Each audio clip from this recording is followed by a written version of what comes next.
Salut les élèves, voici mon explication de texte sous forme d'analyse linéaire du poème À une passante de Charles Baudelaire, extrait du recueil Les Fleurs du Mal de 1857 pour la première publication et qui est au programme cette année pour l'oral du bac pour les élèves dont l'enseignant a choisi le parcours en poésie intitulé Alchimie poétique, la boue et l'or. Il s'agit d'un poème extrait de la section Tableau parisien du recueil et à noter que ce poème a été publié en vérité en 1861, c'est-à-dire lors de la deuxième édition des Fleurs du Mal. Je vais à présent lire ce poème. N'oubliez pas que la lecture au bac cette année c'est 2 points, donc ça vaut le coup de la réussir. Lecture du poème. La rue assourdissante autour de moi hurlait. Longue, mince, en grand deuil, douleur majestueuse, une femme passa d'une main fastueuse, soulevant, balançant le feston et l'ourlet, agile et noble avec sa jambe de statue. Moi, je buvais crispé comme un extravagant, dans son œil ciel livide où germe l'ouragan, la douceur qui fascine et le plaisir qui tue. Un éclair puis la nuit, fugitive beauté, dont le regard m'a fait soudainement renaître, ne te verrai-je plus que dans l'éternité? Ailleurs, bien loin d'ici, trop tard, jamais peut-être, car j'ignore où tu fuis, tu ne sais où je vais, ô toi que j'eusse aimé, ô toi qui le savais. Il s'agit donc d'un sonnet composé de 2 quatrains et de 2 tercets, c'est la définition du sonnet. Un sonnet en alexandrin, avec des rimes embrassées dans les 2 quatrains, puis des rimes croisées et suivies dans les tercets. Le registre de ce poème est globalement lyrique.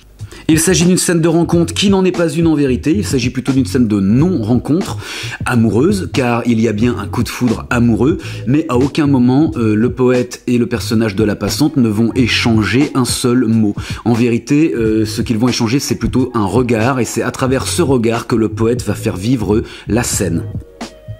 La structure de ce poème est assez simple puisque les 2 quatrains correspondent à l'arrivée de la passante, tandis que les tercets évoquent plutôt les réflexions du poète suite à cette apparition aussi brève que soudaine. Je choisirai donc de suivre cette articulation des strophes comme plan pour mon exposé, qui traitera donc dans un premier temps du portrait de la passante et dans une seconde partie des sentiments du poète à son égard. Je vous révélerai ainsi que derrière ce récit assez banal finalement de coup de foudre, Baudelaire nous invite en réalité à une réflexion un peu plus générale sur la beauté. Car en effet, et là je spoil un peu mon analyse, derrière la passante se cache peut-être un symbole, une véritable allégorie en vérité de la beauté selon Baudelaire, donc une beauté très baudelairienne, une sorte de mélange de spleen et d'idéal. Je vais donc attaquer l'analyse linéaire de ce poème en commençant par le premier vers qui constitue une phrase complète qui plante le cadre de la rencontre. Ce premier vers est donc une description du décor dans lequel va se dérouler la scène. Il s'agit d'une rue parisienne. En cela, Baudelaire tranche radicalement avec la poésie qui l'a précédée, c'est-à-dire la poésie romantique, qui parlait quant à elle plutôt de décors bucoliques, de nature sauvage, et certainement pas d'un lieu tel que celui-ci, c'est-à-dire la modernité, la rue, la ville. Et oui les élèves, Baudelaire avait un côté hip-hop car il est le premier poète à avoir parlé de l'univers, de la street, du terre-terre, de la rue. Et je vous renvoie d'ailleurs à ce sujet à son autre recueil de poèmes en prose qui s'appelle Le spleen de Paris. Lourd. Ce lieu de la rue n'est évidemment pas choisi au hasard car il est le lieu le plus propice aux rencontres et donc notamment aux rencontres amoureuses. Le premier mot du poème justement, la rue, est en réalité une figure de style, c'est une métonymie. Ici, par la rue, il faut entendre tout ce qu'il s'y trouve. Par exemple, des véhicules ou des personnes. Et pas simplement la voie sur laquelle se déplacent ces personnes. Et d'emblée, le poète accole à ce mot rue l'adjectif d'assourdissante. Celui-ci constitue une autre figure de style, puisqu'il s'agit d'une hyperbole. Au sens strict, assourdissant veut dire qui rend sourd. Or, une rue aussi bruyante soit-elle ne peut pas rendre quelqu'un sourd. Baudelaire présente ainsi la rue comme un lieu particulièrement bruyant. Pour accentuer cette idée de cacophonie et d'atmosphère peut-être désagréable, Baudelaire va jouer sur les sonorités de son vers. En effet, on trouve comme allitération principale dans ce vers une allitération en R. La rue assourdissante autour de moi hurlait. J'exagère volontairement le son R. On entend bien ici cette espèce de ronronnement assez désagréable qui est redoublé et accentué par des assonances sourdes, des assonances en OU, des assonances en U et des assonances en O. On trouve même un chiasme sonore avec la rue et plus loin hurler, puisqu'on a le son R suivi du son U, puis le son U suivi du son R.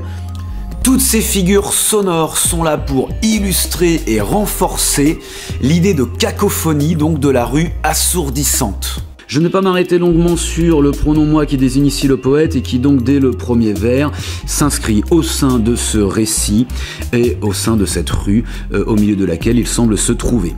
Je vais plutôt m'arrêter sur le dernier mot de ce vers et donc de cette phrase. Le verbe hurler ici est particulièrement intéressant car il est une personnification claire de la rue, mais il est également, si on prend le dictionnaire, le cri du loup, car hurler au premier sens du terme, c'est le cri du loup. C'est pourquoi j'ai été chercher dans le Littré, dictionnaire qui date du 19e siècle et donc de l'époque de Baudelaire, le sens de ce verbe hurler.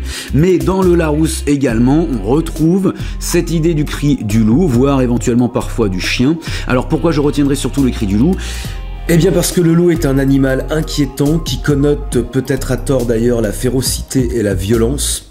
Or le poète marque ainsi mieux l'aspect sauvage de la rue. Aussi, cette phrase semble destinée à plonger le lecteur dans un cadre plutôt hostile, une atmosphère assez lourde, et par là même assez peu propice en apparence à révéler quelque chose d'agréable ou de beau. Et pourtant, c'est dans cette rue que surgit au vers numéro 2 la passante, un peu comme une apparition. Je vous lis cette phrase qui débute au vers 2 et qui se termine au vers numéro 5. Longue main sans grand deuil, douleur majestueuse, une femme passa d'une main fastueuse, soulevant, balançant le feston et l'ourlet, agile et noble avec sa jambe de statue. Cette seconde phrase au passé simple tranche avec le premier vers qui était à l'imparfait duratif et fonctionne comme par contraste. Le rythme ici s'allonge et le verbe passa, donc au passé simple, qui donne son titre au poème, La Passante, marque une action de premier plan. En fait, on passe de la description de la rue à l'action de la passante qui arrive et qui intervient et qui envahit cet espace. L'action est brève et soudaine. Le poète fait surgir cette femme dans la rue comme il fait surgir la beauté de la laideur. La passante est d'abord caractérisée par deux adjectifs et deux groupes nominaux antéposés qui décrivent sa silhouette. Longue, mince, les deux adjectifs évoquent une figure élancée et fine et instaurent un effet de vitesse. En grand deuil, douleur majestueuse, d'abord le terme deuil. On peut prendre ce terme au pied de la lettre, imaginer pourquoi pas que la passante se rend à un enterrement. Mais on peut aussi penser qu'il s'agit simplement d'une femme habillée de noir ou encore à l'air triste, comme le sous-entendent les termes suivants. Douleur majestueuse. Il s'agit d'un oxymore formé donc sur deux termes contradictoires ou au moins paradoxaux, comme si cette femme affichait une tristesse élégante. Cet oxymore est très baudelairien, il fonctionne un peu comme le titre du recueil puisqu'il réunit dans une même expression deux éléments opposés mais qui chez Baudelaire font sens ensemble. L'adjectif majestueuse renvoie par ailleurs au champ lexical de la noblesse que nous retrouverons par la suite pour caractériser la passante. Une femme passa.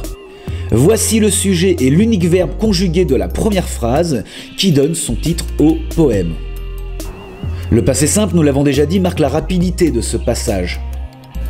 Ce verbe passer souligne le fait que cette apparition n'est que temporaire, que la femme passe pour mieux disparaître, un peu comme un rêve, et comme assez souvent lors d'un coup de foudre. Une femme passa d'une main fastueuse. On retrouve enfin dans ce troisième vers des allitérations en F et en S qui créent un effet d'harmonie et de douceur. Toute cette harmonie du texte est là en vérité pour traduire la beauté de la passante. D'ailleurs, le rythme à partir du vers numéro 2 traduit cette harmonie.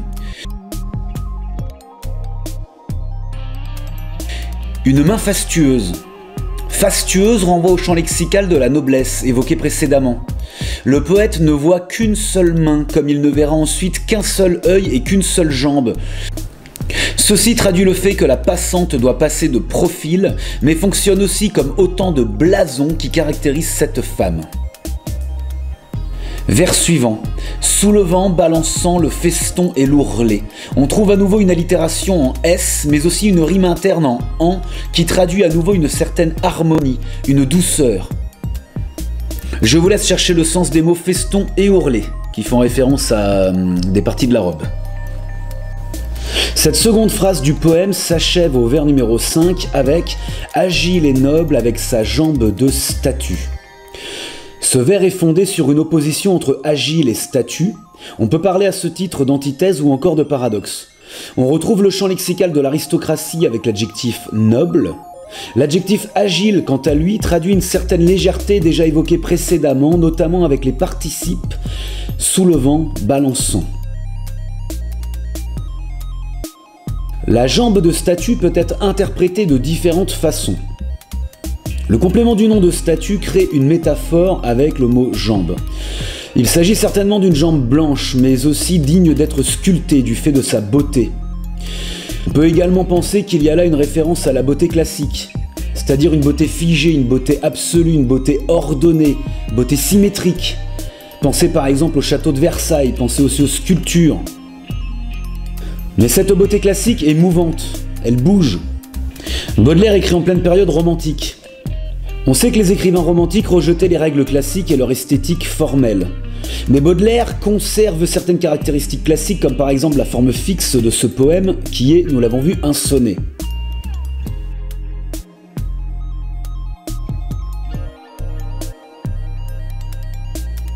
La particularité avec Baudelaire, c'est de faire du neuf avec de l'ancien, c'est de faire du beau avec du laid, c'est de faire de l'or avec de la boue, enfin. D'évoquer une beauté à la fois classique mais aussi résolument moderne et qui bouge car elle est insaisissable comme la passante. La seconde phrase du poème décrit donc une femme qui possède un aspect aristocratique et donc hors du commun, mais aussi une femme à l'air triste et enfin une femme en mouvement qui passe avec légèreté. On peut imaginer dès lors que cette femme est un peu plus qu'une simple passante dont le poète tombe amoureux. Cette vision fugitive est peut-être un symbole de la beauté selon Baudelaire, mélange de spleen et d'idéal, une tristesse légère et un mélange de beauté classique et moderne, évoqué à la fois par la statue pour le classicisme et par la rue pour la modernité. En effet, cette beauté surgit au milieu d'une rue et non dans un décor idéal. Finalement, cette femme correspond assez bien au canon de beauté du 19e siècle, qui était la bourgeoise, brune, ténébreuse, fragile, voire carrément malade. Sachez par exemple que l'égérie française à l'époque, c'est une femme d'origine italienne appelée la Castiglione, que voici. Belle gosse. Ou encore dans un style plus baudelairien, donc pas vraiment fun. Yeah. La troisième phrase commence au vers numéro 6 et s'achève au vers numéro 8. Moi je buvais crispé comme un extravagant dans son œil ciel livide où germe l'ouragan, la douceur qui fascine et le plaisir qui tue. On remarque d'abord le pronom moi redoublé par le pronom je qui recentre le sonnet sur la figure du poète. Le verbe buvez est de nouveau à l'imparfait duratif, ce qui a pour effet de figer la scène. Ce verbe boire ici constitue en réalité une métaphore. En effet, il faut aller chercher son complément au vers suivant pour comprendre que c'est dans l'œil de la passante que boit le poète. Attention donc au contresens très fréquent de penser qu'il boit un verre à la terrasse d'un café, comme je l'ai déjà vu à pas mal d'endroits. L'adjectif crispé souligne une opposition entre le poète et la femme qui, nous l'avons vu, semble au contraire particulièrement mobile, leste, légère, aérienne. Ce contraste permet d'accentuer l'attitude du poète qui apparaît comme paralysé par cette apparition. La comparaison, comme un extravagant, signifie étymologiquement comme quelqu'un qui vit en dehors de la voie, hors des sentiers battus. On retrouve donc un cliché cher à Baudelaire du poète marginal, hors du monde, voire carrément fou. On poursuit avec un autre cliché au vers suivant, avec la métaphore de l'œil comme un ciel, l'œil céleste, l'œil qui devient ciel. Il s'agit d'une métaphore filée puisqu'elle se poursuit sur plusieurs termes. Le ciel bien sûr, puis l'ouragan, mais aussi l'éclair un peu plus loin au vers numéro 9. Il faut comprendre cette métaphore comme l'essence même du coup de foudre, qui passe bien souvent par le regard et provoque comme un choc électrique, donc comme un éclair. L'adjectif livide qui caractérise ce ciel désigne au XIXe siècle en premier lieu une couleur qui se situe entre le bleu et le noir, sorte de bleu-gris, typique justement du ciel orageux, mais aussi, et c'est le sens qu'on lui donne aujourd'hui, la couleur que peuvent avoir les malades ou carrément les morts. On retrouve donc l'esthétique baudelairienne, toujours entre spleen et idéal, entre mort et vitalité, mais où planent toujours quelques ténèbres. Le verbe germe, quant à lui, est au présent de vérité générale et montre en quelque sorte que ce type de regard a certainement déjà percé le cœur de plus d'un poète. Enfin, le vers numéro 8 est fondé sur un parallélisme qui résume assez bien l'image de la passante que Baudelaire veut nous donner. Cette image est un mélange de douceur et de violence. C'est pourquoi cet alexandrin régulier est parfaitement coupé entre deux hémistiches composés de la même façon selon le schéma suivant. La première partie du vers est composée d'allitérations très douces, tandis que la seconde, au contraire, comporte des sonorités dures. Cette opposition de violence et de douceur se retrouve également dans les termes puisqu'on trouve des substantifs correspondant au lexique de la douceur et deux verbes au contraire qui connotent la violence.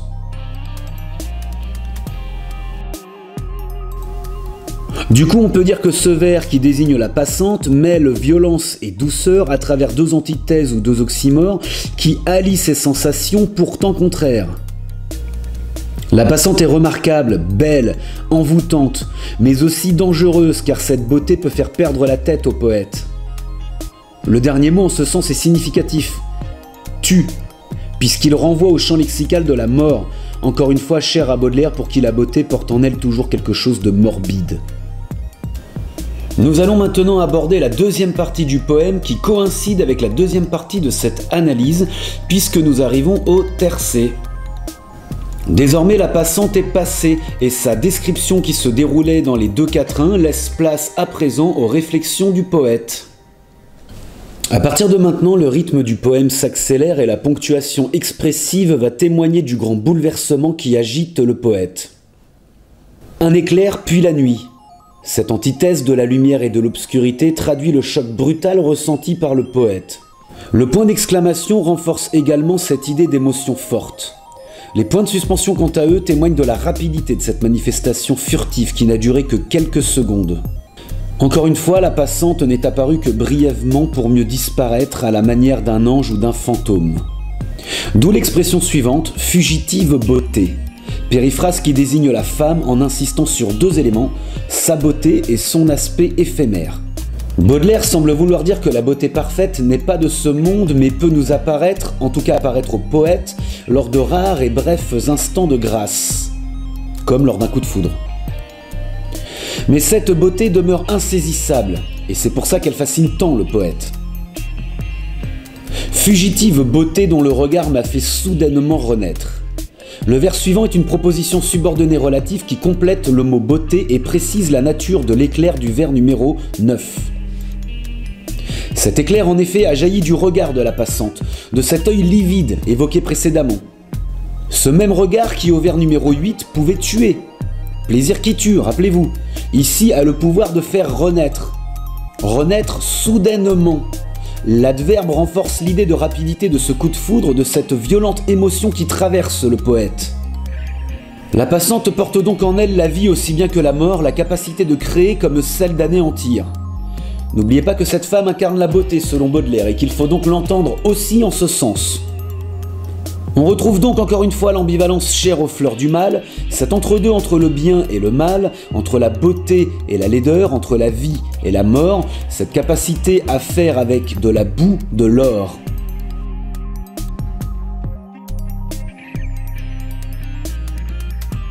Ne te verrai-je plus que dans l'éternité ? La question rhétorique qui clôt cette phrase et ce tercet laisse entendre que le poète ne reverra la passante que dans la mort. On retrouve donc l'idée très baudelairienne que l'amour idéal, comme la beauté parfaite, ne peuvent être qu'approchés mais jamais saisis en ce monde, qui est un monde toujours médiocre et décevant. Seule la mort est perçue comme un moyen d'accéder à cet idéal. Le dernier chapitre du recueil, intitulé d'ailleurs La mort, témoigne de cet espoir étrange. Je vous renvoie par exemple sur ce sujet au poème La mort des amants. Je renvoie également les plus téméraires d'entre vous au mythe antique de l'androgyne et à la notion d'amour platonique dont s'inspire largement Baudelaire dans ce poème et plus particulièrement ici. Enfin, ce vers numéro 11 utilise le pronom personnel de deuxième personne pour désigner la passante, ce qui a pour effet d'introduire une certaine intimité entre le poète et la femme, qui tranche avec la description à la troisième personne développée dans les deux quatrains. Le fait de passer de l'expression une femme au pronom tu permet de rapprocher en quelque sorte le poète de la passante. Passons à présent au deuxième tercet et donc à la dernière strophe de ce poème.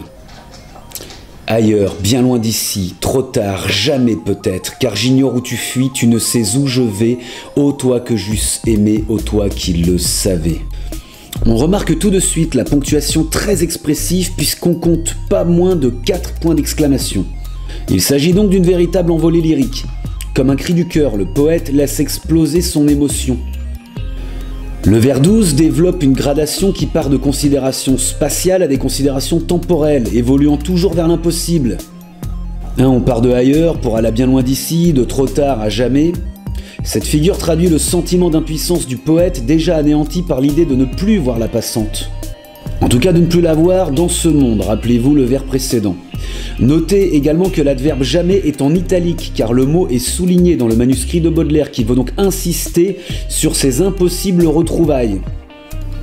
Car j'ignore où tu fuis, tu ne sais où je vais, ô toi que j'eusse aimé, ô toi qui le savais. Les deux derniers vers fonctionnent sur la même figure de style que nous avons déjà évoquée, le parallélisme. Et ici, ce procédé permet de rapprocher le poète de celle dont il est tombé amoureux. Chaque vers est un alexandrin régulier, avec la césure à l'hémistiche. Il est intéressant d'ailleurs de noter que le rythme se calme en quelque sorte, alors que les 4 vers précédents faisaient entendre un rythme saccadé, perturbé, un peu à l'image de l'émotion que le poète doit ressentir. Le vers 13 fonctionne de la façon suivante. Le parallélisme se fait entre le poète et la passante, chacun étant dans l'ignorance de ce que fait l'autre et chacun semblant courir vers un destin inconnu. On note évidemment le verbe ignorer qui renvoie à ne pas savoir et le verbe fuir qui renvoie au verbe aller avec je vais. On note également un chiasme qui s'opère entre les pronoms je et tu. Là encore l'effet est le même, ce vers réunit le poète et la passante à travers un effet miroir, comme si l'un était le reflet de l'autre. Le chiasme et le parallélisme fonctionnent en fait de la même façon, ils unissent les personnages à travers le texte, à défaut d'avoir été unis dans la vie en quelque sorte. Le vers 13 est au présent d'énonciation, ce qui nous donne l'impression d'être plongé dans la tête et les pensées du poète au moment même où il se fait ses réflexions. Enfin, le dernier vers est encore un parallélisme qui, de nouveau, réunit le poète et la passante dans un dernier élan lyrique. Notez à ce propos l'interjection redoublée « au » qui fonctionne en anaphore avec le pronom « toi ». Le parallélisme est fondé sur cette répétition et les propositions subordonnées relatives qui la suivent. Vous trouverez ici et là, à peu près partout en fait, que le verbe « que j'eusse aimé » est au conditionnel passé. Il s'agit en vérité du conditionnel passé de seconde forme, et je préfère parler personnellement de subjonctif plus que parfait à valeur hypothétique, puisque c'est ce mode qui donne sa graphie au verbe, le conditionnel apporte seulement sa valeur d'hypothèse. Cette hypothèse ressemble beaucoup en réalité à une certitude. Le poète semble affirmer en effet qu'il aurait aimé cette femme si l'apparition avait pu déboucher sur une vraie rencontre, sur un échange. Mais toute la beauté de la scène réside justement dans cette non-réalisation. Enfin, ce dernier vers nous fait aussi comprendre que la passante a dû regarder le poète et celui-ci pense qu'elle a vu dans ses yeux l'amour qu'elle lui inspirait. C'est le sens des derniers mots, ô toi qui le savais. Le regard de la passante est interprété comme sa démarche au vers précédent avec le verbe fuir. Après tout, la passante qui s'appelle peut-être Brigitte est peut-être tout simplement en train d'aller acheter du pain à la boulangerie et non en train de fuir je ne sais quel danger. Ce dernier vers est donc un aveu d'échec, celui d'un amour impossible, mais en même temps terriblement exaltant, car c'est un amour pur qui ne sera jamais souillé, jamais déçu. Un amour qui restera à l'état de poème, ce poème. Si cette passante enfin est une incarnation du beau selon Baudelaire, on peut comprendre que cette beauté est insaisissable car fuyante et éphémère, mais ô combien recherchée par le poète en quête d'idéal. Mais la vie, hélas, le ramène toujours au spleen. Finalement, cette quête de la beauté correspond à une quête de l'amour, et le poète, comme un alchimiste, cherche en vain la formule qui lui permettra d'accéder au sublime. Baudelaire en fait met en PLS tout le game de la poésie amoureuse, car il réussit à renouveler le thème archi-usé du coup de foudre, en utilisant pourtant une forme classique, un sonnet, mais en présentant une scène urbaine, moderne, et en faisant de sa passante une véritable allégorie de son esthétique entre spleen et idéal. Sa beauté, Baudelaire va la chercher dans la rue, sur les trottoirs, près des flaques de boue et du bruit de la ville.